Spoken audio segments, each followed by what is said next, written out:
মজা করতে করতে তিনজনে মিলে আম পাড়লাম গাছ থেকে।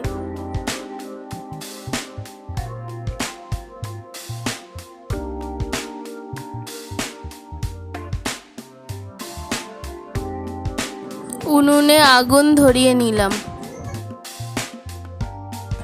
আমগুলি জলে ভালো করে ধুয়ে নিলাম। আগুনের মধ্যে ধোয়া আমগুলি দিলাম। আমগুলি ভালোভাবে সেদ্ধ হয়ে গেলে একটা বাটিতে নামিয়ে নিলাম।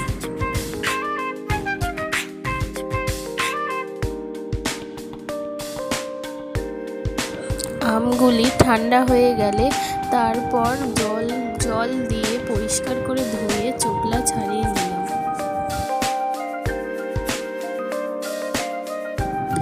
আমগুলি ছাড়িয়ে নিয়ে তারপরে ভালো করে ফাটিয়ে তার মধ্যে চিনি,